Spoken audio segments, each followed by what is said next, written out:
हाय, hello, नमस्कार. Everyday कुनमध्ये तुमच्या सगळ्यांचं स्वागत आहे. तर कसे आहेत सगळे? आय होप सगळे छान मजेत असतील. तर चला तर व्हिडिओला सुरुवात करूया.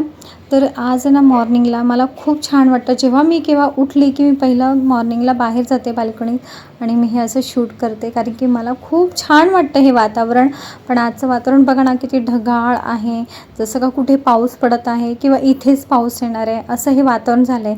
कधी कधी तर इतकं ऊन असतं की अक्षरशः मला तो मोबाईल घेऊनसुद्धा इथे शूट करावं असं वाटत नाही. आणि कधी कधी असं हे ढगाळ वातावरण, कसं ना वेगवेगळे वातावरणाचे पण प्रकार आहेत. तर चला तर आपल्या आयुष्याचे पण असेच प्रकार आहेत. तर सकाळी सकाळी आज मी ठरवलं होतं रोज रोज तेच पोहे, उपमा, शिरा हे सगळं नको. तर आज मस्त मी अशी मूगभजी बनवली होती. आमच्या बदलापूरमध्ये एका ठिकाणी इतके छान मूगभजी भेटतात, पण मला तशीच भजी कधीच जमली नाही.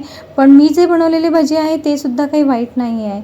मग दुपारी लंचनंतर ना अहोंना काय माहिती काय अचानक त्यांना ना क्लिनिंगचं बोलतो ना एक जोश येतो. आणि मग काय माहिती आहे का, मुलंसुद्धा त्यांच्यासोबत लागतात कामाला. मला तर कधी असं मदत नाही करतं स्वतःहून, मीच त्यांना सांगावं लागतं की मुलांनो मला मदत करा. पण वडिलांनी आता काम काढलं आहे तर दोघंही भाऊ मस्त जोमाने काहीच काम चालू आहे, तुम्हाला तर दिसतच असेल व्हिडिओमध्ये. तर मस्त एक जण मस्त आपलं CPU साफ करतो आणि दुसरा सगळं कॉलिनने क्लीन करत होता, त्याला येत नाही तरी पण.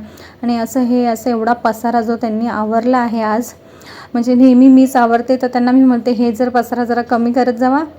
तर त्यांनी ठरवलं की आता मी हे सगळा पसारा काढून टाकणार आहे. आणि मग त्यांनी CPOमधला सगळा पसारा काढला.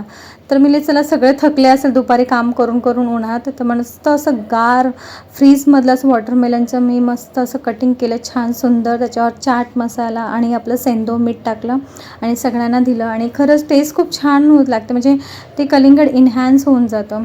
आणि हे बघा, हे जे माझ्याकडे आहे ना एअर फ्रेशनर, ते लिक्विड फॉर्ममध्ये आहे. आणि ते ना मी केव्हा वापरते माहिती आहे का, जेव्हा मला प्रॉब्लेम्स असतात आणि मी दिवाबत्ती करू शकत नाही, देवपूजा करू शकत नाही, अशा वेळेस मी हे एअर फ्रेशनर वापरते, जेणेकरून संध्याकाळी बत्तीच्या टायमाला, देवपूजाच्या टायमाला माझं घर असं मस्त फ्रेग्रन्सनी भरून जातं.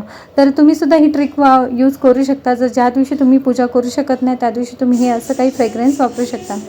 तर सगळेच मसाले आणि जे जिरं मोहरी वगैरे संपलं होतं. तर मी चल वेळ आहे माझ्याकडे संध्याकाळी, तर स्वयंपाकाच्या आधी हे सगळं मी फिलिंग करून घेतलं. म्हणजे हे काय माहिती आहे का, हे काम आहे ना असं सवडीने करायचं असतं, स्वयंपाकाच्या टायमाला करायचं नाही. खूप गोंधळ होतो आणि थकवा येतो, कारण की कंटिन्यू आपण ते भरत बसून मग स्वयंपाकाला लागा. त्यापेक्षा हे वेळ काढून ही कामं करायची जेव्हा स्वयंपाक नसतो तेव्हा. तर आता मला स्वयंपाक तर आहे, पण मी आधी ही कामं करून घेते, कारण की आत्ताच मी किचनमध्ये एंटर केलं होतं. तर मी चला तर सगळे आपण मसाले भरून घेऊया. आणि हे असे मसाले भरले ना तर पटकन, जर आपल्या मसाल्याचा जो डब्बा असतो प्रॉपर सगळ्यांकडे जो असतो तो माझ्याकडे सुद्धा आहे, त्याच्यामध्ये पटकन होता येतं. म्हणून मी हे असं फील करून ठेवते. हे माझं महिन्याचं असतं आणि मला ते सफिशियंट असतं एवढं. तर बघा, हे आता मी थोडंसं ह्याच्यामध्ये पण टाकून देते, जेणेकरून मसाल्याचा डब्बा आपण क्विकली घेऊन आपण फोडणी करू शकतो. तर तुम्हालासुद्धा अशा ट्रिक्स तुम्ही करू शकता. आणि आय होप सगळे करतातच ॲक्च्युली, नवीन काही वेगळं नाही आहे. आणि त्याच्यानंतर एक्स्ट्रा जे आपले मसाले आहेत ना, पावभाजी मसाला, किचन किंग, सांबार मसाला, बिर्याणी मसाला, चिकन मसाला, ते हे आपले नेहमीचे लागणारे मसाले असतात, ते सुद्धा मी महिन्याचे भरून ठेवते, कारण मला लागतात. आणि मी असं लेबल करून ठेवलं आहे त्यांना छानपैकी. आता हे आमचे साहेब आहेत, काल पडून आले म्हणून आज त्यांनी सेफ्टी लावून जाणार आहे सायकलिंगला.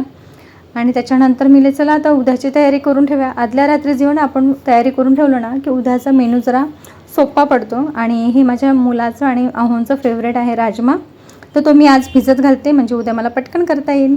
चला तर व्हिडिओ आवडला असेल तर नक्की सबस्क्राईब करा. Good night.